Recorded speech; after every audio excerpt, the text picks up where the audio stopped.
આજ સવારે કામ પર જવા નીકળ્યો ત્યારે મને ખબર જ ન હતી કે પવન આખો દી મારી પરીક્ષા લેવાનો છે। હલો દોસ્તો, વળી મારા બ્લોગમાં આપનું સ્વાગત છે। સવારે ચાય પીધી, કામે જવા હાટુ બેગ લઈને નીકળ્યો। ફ્રીજ ઘરે આવીને મેં પાણીનો શીશો લીધો, ચંપલ પહેરવા ગયો તો યાદ આવ્યું કે ચાવી તો લીધી જ નથી।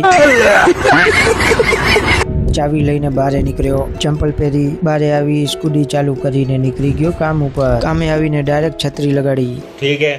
પણ પવન આજે એટલો બધો હતો કે છત્રી મારી ઉડતી હતી ને ગિફ્ટ મારા ઘડી ઘડી પડી જતા હતા। ગિફ્ટ ભેગા કરીને ઉપર રાખ્યા। પવન ઘણો લાગતો હતો એટલે મેં નીચે રાખી દીધા। એટલામાં તો વોડાફોન વાળો આવી ગયો, એને પણ છત્રી ઊભી કરી, પણ જરીવારમાં તો એના ગિફ્ટ ઉડી ગયા। એ ગિફ્ટ ઉપાડીને બરાબર રાખતો હતો, એટલામાં તો પાછળ જોયું તો મારા ગિફ્ટ ઉડી ગયા। પછી ગિફ્ટને ભેગું કરીને ઉપર રાખવા ગયો તો જોયું તો છાંયો ક્યાં તો છત્રી ઉડી ગઈ। તડકામાં બેઠા હતા, હવાથી પરેશાન, જોયું તો વળી ગિફ્ટ ઉડી ગયા। ગિફ્ટ ભેગા કરી ઉપાડીને એવી જગ્યા રાખ્યા જ્યાં કેદી પડે નહીં।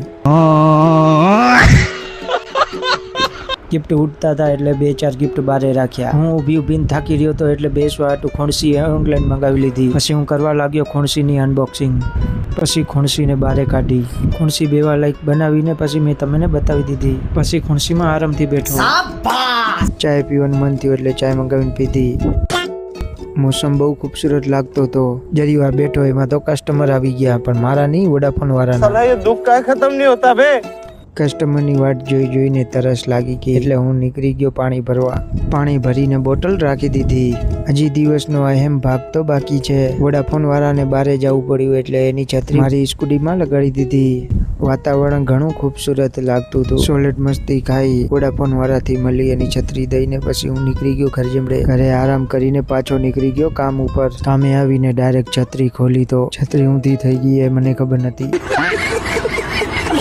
સાંજ થઈ ગઈ એટલે મારું ઘરે જવાનું ટાઈમ થઈ ગયું હતું એટલે હું ઘરે નીકળી ગયો। ઘરે આવીને મેં ઘરમાં થેલો રાખ્યો અને મારું બારે જવાનું મન હતું એટલે હું બારે નીકળી ગયો। બારે નીકળ્યો એટલે મને સિદ્ધાર્થ દેખાણો, એને ચોટીને પછી નીકળી ગયો બારે।